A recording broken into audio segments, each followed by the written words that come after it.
salam sejahtera untuk kita semua. Hadirin yang saya hormati, Bapak Tutor, teman-teman, dan seluruh masyarakat yang berbahagia. Pertama-tama, marilah kita panjatkan puji dan syukur kehadirat Tuhan Yang Maha Esa, karena pada hari ini kita masih diberi kesempatan berkumpul dan berdiskusi mengenai salah satu fenomena sosial yang kian mendapat perhatian publik. Munculnya wacana dan visibilitas kelompok LGBT di era modern, perubahan teknologi, budaya populer, dan pola interaksi sosial telah membuat isu ini semakin terlihat dan memicu bermacam tanggapan. Ada yang menerima, ada pula yang menolak. Dalam kesempatan ini, saya ingin mengajak kita semua membahas pandangan masyarakat terhadap maraknya LGBT secara jernih dan penuh dengan rasa kemanusiaan. Di era modern, akses informasi dan jejaring sosial membuat identitas dan ekspresi gender atau seksual lebih tampak di ruang.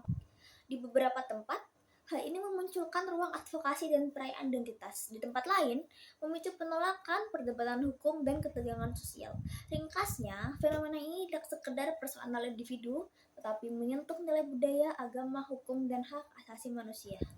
Pendukung pengakuan dan perlindungan hak-hak LGBT menekankan beberapa hal. Pertama, setiap orang berhak atas martabat, kebebasan berekspresi, dan kebebasan dari diskriminasi. Prinsip yang diatur dalam instrumen hak asasi internasional. Kedua, pengakuan dan perlindungan hukum bagi kelompok minoritas seksual dapat mengurangi stigmatisasi, kekerasan, dan masalah mental yang timbul akibat marginalisasi. Ketiga, masyarakat yang inklusif cenderung lebih stabil secara sosial karena mengurangi konflik berbasis identitas. Pernyataan ini didukung oleh pemantauan dan pedoman HAM internasional yang menekankan kewajiban negara untuk melindungi hak-hak semua warganya. Di sisi lain, penolakan terhadap LGBT sering berakar pada kekhawatiran moral, keagamaan, dan budaya. Sebagian masyarakat memandang orientasi seksual dan ekspresi gender tertentu sebagai bertentangan dengan ajaran agama atau norma sosial setempat. Penolakan ini dapat berujung pada tekanan sosial, kampanye pembatasan ekspresi, hingga usulan kebijakan yang membatasi tayangan media atau konten tentang LGBT. Perlu dicatat bahwa dinamika ini juga memunculkan risiko pelanggaran hak, baik ketika negara atau kelompok melakukan tindakan diskriminatif maupun ketika kebebasan berekspresi orang lain dirasa terganggu. Dalam konteks Indonesia, perdebatan publik mengenai pembatasan konten LGBT dan regulasi media pernah menjadi isu yang mendapat perhatian nasional.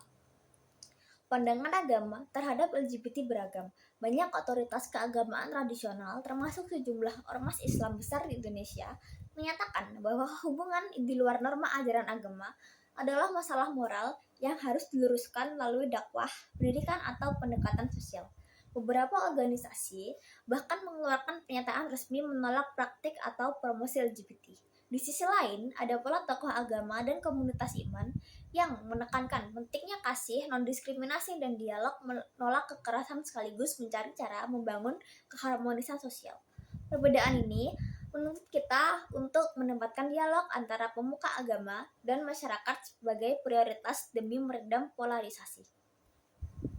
Dari perspektif HAM, negara dan masyarakat memiliki kewajiban untuk melindungi semua orang dari kekerasan dan diskriminasi, termasuk berdasarkan orientasi seksual dan identitas gender.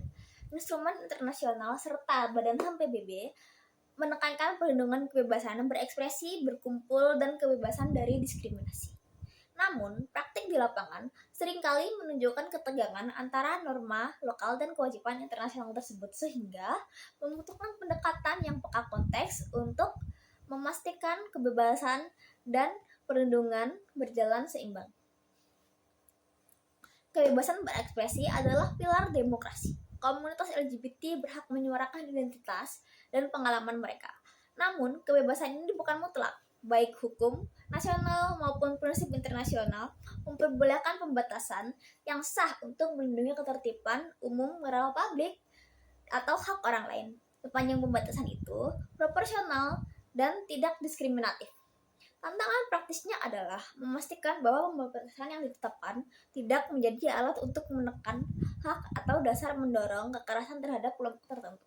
Oleh karena itu, dialog, pendidikan publik, dan penegakan hukum terhadap kekerasan adalah jalur yang lebih berperi kemanusiaan dibanding pelanggaran total. Hadirin sekalian, Isu LGBT bukan sekedar problem kelompok tertentu. Ini cermin bagaimana sebuah masyarakat menghargai perbedaan, menegakkan hukum, dan menjaga martabat warganya. Saya mengajak kita semua untuk menempuh jalan dialog, menjauh dari kekerasan, dan menegakkan hak asasi manusia sekaligus menghormati keyakinan agama dan nilai budaya. Bukan untuk menghapus perbedaan, tetapi untuk mengelolanya dengan adil dan beradab. Semoga kita mampu membangun ruang publik yang aman, bermartabat, dan harmonis bagi semua. Terima kasih, mohon maaf jika ada salah kata pengucapan. Salam sejahtera bagi kita semua. Wassalamualaikum warahmatullahi wabarakatuh.